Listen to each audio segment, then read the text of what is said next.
A very important factor for every single fragrance is its performance. People generally, especially nowadays, don't want a fragrance that's gonna last 1 hour or 2 hours and project like a centimeter off your skin. It's okay if a fragrance has average performance, that's kind of what's expected, right? But if something is really weak, that can be shocking in a completely negative way when you get that fragrance in and wear it for the first time.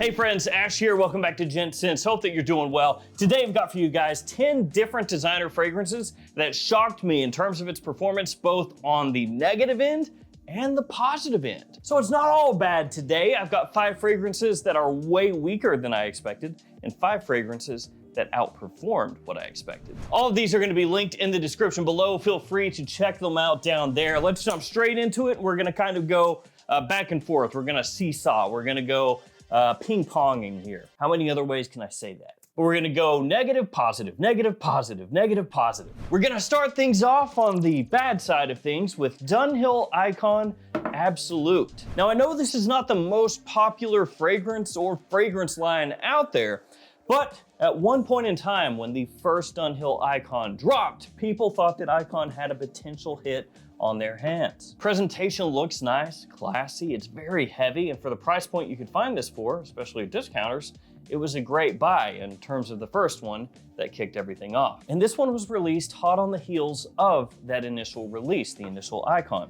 And that one had pretty good performance. Not amazing, but it definitely got the job done. This one was announced as an oud fragrance, oud and leather, along with saffron, tobacco leaf, black pepper, and looking at that note breakdown, you would expect, ooh, this is gonna be rich, deep, bold, loud. And it smells similar to Versace's Oud Noir or Tom Ford Oud Wood. It's kind of in that style. Sounds good, right? Yeah.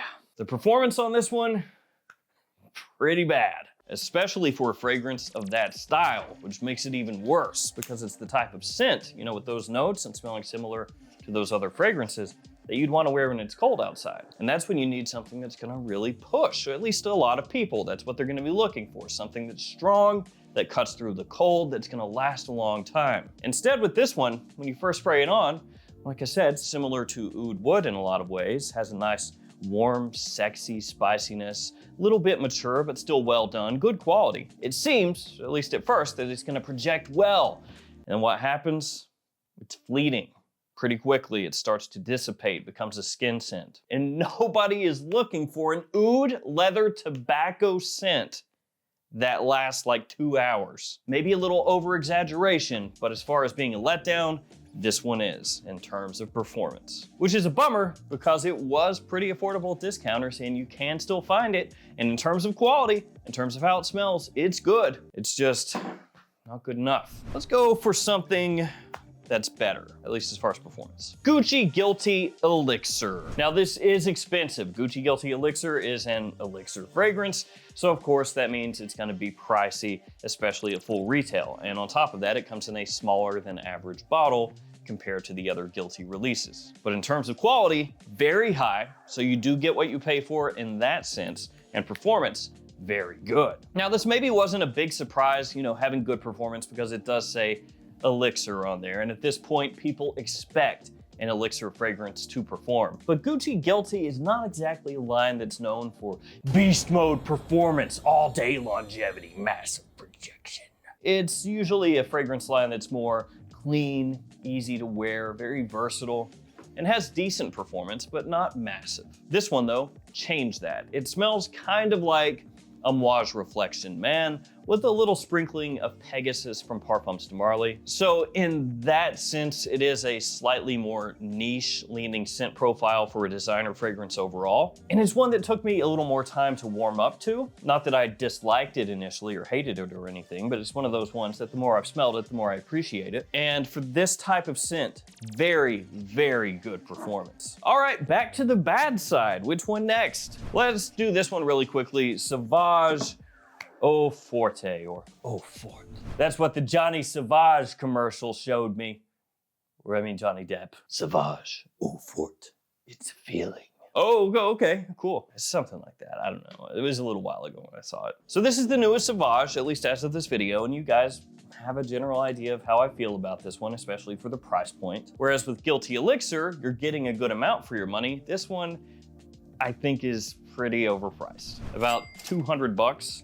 It's very light on the skin. Now it actually sticks around for a decent amount of time, still less than the other Sauvage fragrances, but it's not like it lasts 1 hour and it's gone. It's just, it sits very close to your skin, very, very subtle. And that becomes an issue because a lot of people are not gonna be able to pick this one up. And if you're buying a Sauvage, you probably want them to be able to pick up the scent you're wearing. That's kind of the whole MO of the fragrance line. You could argue though that this does something different, and that's why it deserves its place within the Sauvage line, and that's totally fair. But getting back to that, that is the reason that this one is such a surprise or shocking in terms of the performance level, because you've got stuff like Sauvage Elixir, which lasts an eternity. You have stuff like Sauvage Eau de Toilette, that's extremely brash and strong and projects heavily. And even Sauvage Eau de Parfum and Parfum are much stronger off my skin than this one. It doesn't really smell super close to the other Sauvage fragrances either. This one is much more of a clean, sweet kind of lavender scent profile, with also a clean, sweet white musk that kind of lingers throughout. Now,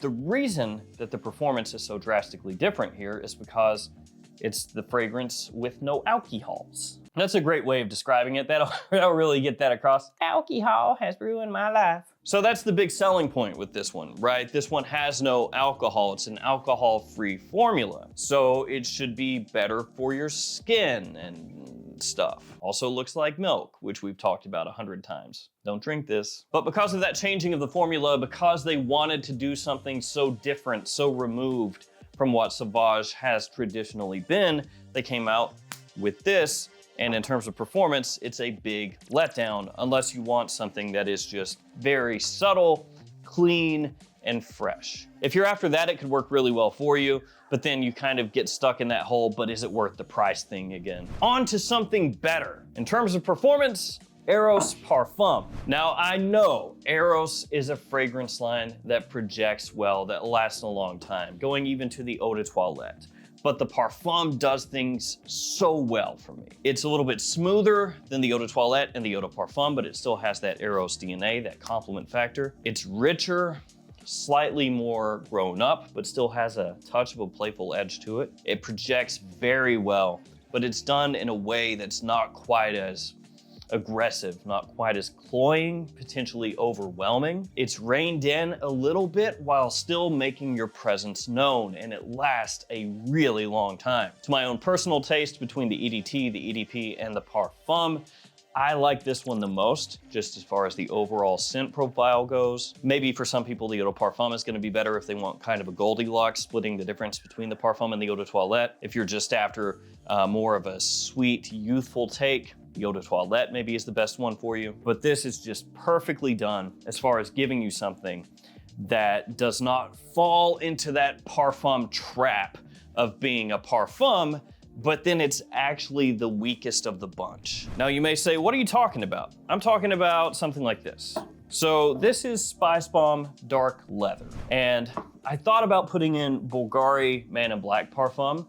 Maybe that would have been a better seg using that one, but I didn't want to put in both Bulgari Man in Black Parfum and Spicebomb Dark Leather because kind of the same issue plagues both of them. And this one I think is a little bit more shocking between the two, which is why I have it here. But also Bulgari Man in Black Parfum, that one too. So what's the deal with Spicebomb Dark Leather? Well, in terms of the scent itself, in my opinion, actually not a whole heck of a lot. It smells really good. It's got that spice you would expect from a Spicebomb fragrance. It has leather done in a really sweet, approachable way, but with like a black leather edge to it. Also has a little bit of tobacco, a touch of smoke. It's sweet, it's sexy, and also a little dark, a little mysterious. It smells really pleasant, and to my nose, actually really, really well done. So what's the problem? The performance. Yeah, so first off, it's a Spicebomb. Spicebomb fragrances are supposed to be strong. Spicebomb Extreme, the original Spicebomb, Infrared, Night Vision. They have differing levels of strength. Some of them are crazy strong, others are just pretty strong, but they project, they last. That's what they're supposed to do. When they announced this one, it sounded like it was gonna be really strong. You know, it's gonna have leather, a strong leather accord. It's gonna have tobacco, it's gonna have all this stuff. It's gonna have a lasting intensity, but then it actually doesn't. The longevity is okay, not anything to write home about, but it's another one that sits close to your skin really quickly. And frankly, for this type of fragrance, for most people, that's just not gonna cut it. So this one was a big letdown in that sense. In terms of how it smells, I think it's actually very pleasant, like I said, really well done, but the performance is just not good. Let's talk about something stronger, Hawas Black from Rasasi. Now this is a clone fragrance, the only one that I'm gonna talk about. It smells similar to Hasabat from Nishane, but with a little bit of like a darker twist to it, which makes sense, it is Hawas Black. And when it was first announced or first dropped, people thought, myself included, that it was Absolute Aventus, but actually it's closer to Hasabat. Now, Hawas is pretty strong. It's a good performing fragrance, so it's not really a surprise that something named Hawas Black would be strong, but it's kind of overkill. It is one of the oiliest fragrances that I have. And you can tell that just by shaking the bottle like this. It's very viscous on the inside of here. I'll show you really quickly. So here's the bottle, give it a couple shakes, and hopefully you can make that out. But the little tiny bubbles that are in there, they slowly move through the bottle. So like you can just take a look at it and go, oh, that's thick, with 2 C's. And when you spray it on your skin, it leaves just an oil slick wherever you spray. I would not spray on your clothes. I wouldn't spray on your clothing, especially if you're wearing something like a white t-shirt, it'll stain it. It is just massively powerful. It is overdosed. It's insanely, like I said, oily. So this one is a surprise, even though I expected it to have good performance. I just didn't expect it to be world-shatteringly strong and oily. Something bad. Dolce & Gabbana's The One Gold. The One. This is disappointing on multiple levels, not just this fragrance. I mean, it's been out for a while at this point, but The One in general. Like, is it dead? Are you gonna give us some more The One fragrances? What's going on here? Talking to Dolce & Gabbana as if they're watching the video. Both Dolce and Gabbana, how's it going? As of this video, this is the last flanker that Dolce & Gabbana have done for the One line, and that's not including exclusive fragrances because Luminous Night came out the same year as this one. But I'm talking about like actual mainline releases, ones that you could realistically go into a store and find. This was the last one. Obviously, it wasn't a huge hit because they've not bothered to do another The One fragrance in 3 years now. Hopefully we get one next year, but who knows? So what went wrong? Well, the opening here is actually pretty nice. It's pleasant. There's ginger, there's blood orange in there. It has like a little cardamom clary sage underneath. It's aromatic, it's a little bit sweet. It's initially fresh, but it doesn't have too much to do with The One. It's kind of its own thing to an extent there. And once again, it sits close to the skin early on. It does not project. And that's unfortunate because it does have decent versatility. It smells nice while you can smell it, but it just has terrible performance. There's no way around it. Doesn't last all that long for me, projects horrifically. And interestingly enough, they had 3 perfumers on this one. And I'm not talking about no-name perfumers. They had 3 large perfumers that were on this one. So it's almost like Dolce & Gabbana was throwing this out there and they're like, look, we're pulling out all the stops. This is what we've got. And it just went. You would have thought with how many people, at least how many people I'm assuming were involved with this, there would have been at least one person that stood up and said, hey guys, this is just not really lasting all that long. And I don't think it actually smells good enough to overcome that. So it flopped. And we haven't gotten a new one since. Let's go to something strong. Kenzo Homme, Eau de Toilette, Eau de Parfum. This is the Eau de Parfum, not the Eau de Toilette. What am I saying? Yeah, Kenzo Homme Eau de Parfum. It's similar in ways to Eau de Toilette Intense, and the new Santal Marin is also similar in a way. So these Kenzo Homme fragrances, the newer ones in this bottle style right here, which by the way, cool bottle style, but these ones, they all have pretty strong similarities to each other. I will say the Eau de Toilette Intense is my least favorite of those. The Eau de Parfum, much better done and strong. So this one is kind of like a leathery aquatic fragrance. That's one way you could describe it. I know that sounds odd. Also has an interesting sweetness that kind of goes there from the opening into the dry down. This one is just really well done. It's got a nice smoothness to it as well. You know, it doesn't hit you with any abrasiveness. It's not like sharp or anything like that. It is though, as I said, very strong, and it's something that people within the fragrance community really like, which means it sells out at discounters with some regularity. So be aware of that, but this one, very surprising. Did not expect it to smell exactly how it smells, like an evolution of the Eau de Toilette Intense in a, like I said, much more pleasant way with great performance. All right, crap performance time. Tiffany & Co. Tiffany in Love. I can still remember when this one dropped. I thought that the presentation looked pretty nice. I mean, it's simple, but it looks nice. Has a really nice atomizer as well. See that? Ooh, pressurized. And the scent itself, when you first smell it, initial impressions, really good. Sweet, fresh, clean blue. Like maybe a slightly simpler, more aromatic, sweeter Bleu de Chanel. Kind of in that vibe. Wonderful zingy ginger citrus opening. I actually really like how it smells. It's basic, but it's pleasant. And it does not perform worth a crap. It's the same issue that we've talked about a few other times here. The projection just ain't there. And as far as longevity, also not great. I mean, blue fragrances aren't known for being powerhouses anyways, but this one is definitely on the lower end of blue fragrance longevity. And it's unfortunate because if this performed better, I'm not saying it would be a huge hit or anything like that. I think you'd have to be able to pick it up for cheaper in order for it to be like a Coach for men type of hit. But the quality here is actually good. Like the ingredient quality here is not bad when you compare it to some of the other blue fragrances out there. Anyway, back to what I was saying. If the performance were better, it would have a much better shot of being something that more people went for.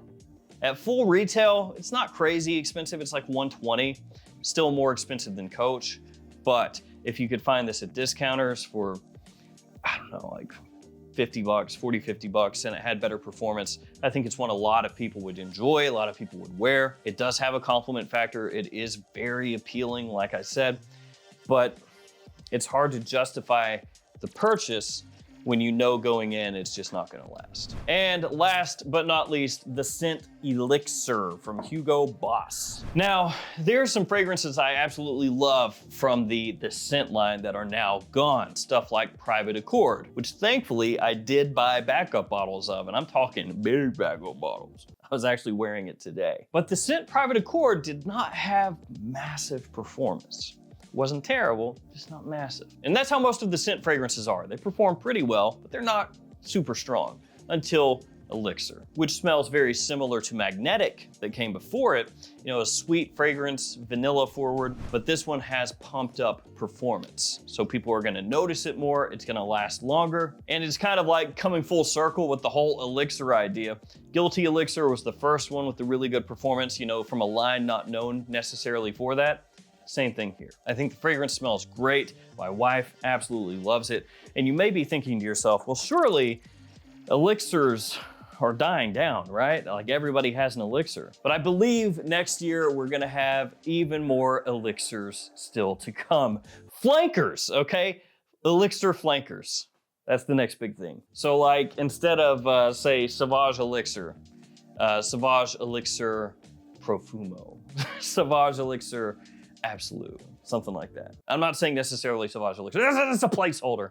You get what I'm saying. All right, guys, there we go. 10 fragrances with shocking performance, bad and good. Thank you guys for hanging with me. Stay safe out there, and I'll see you tomorrow with another fragrance video. See you guys.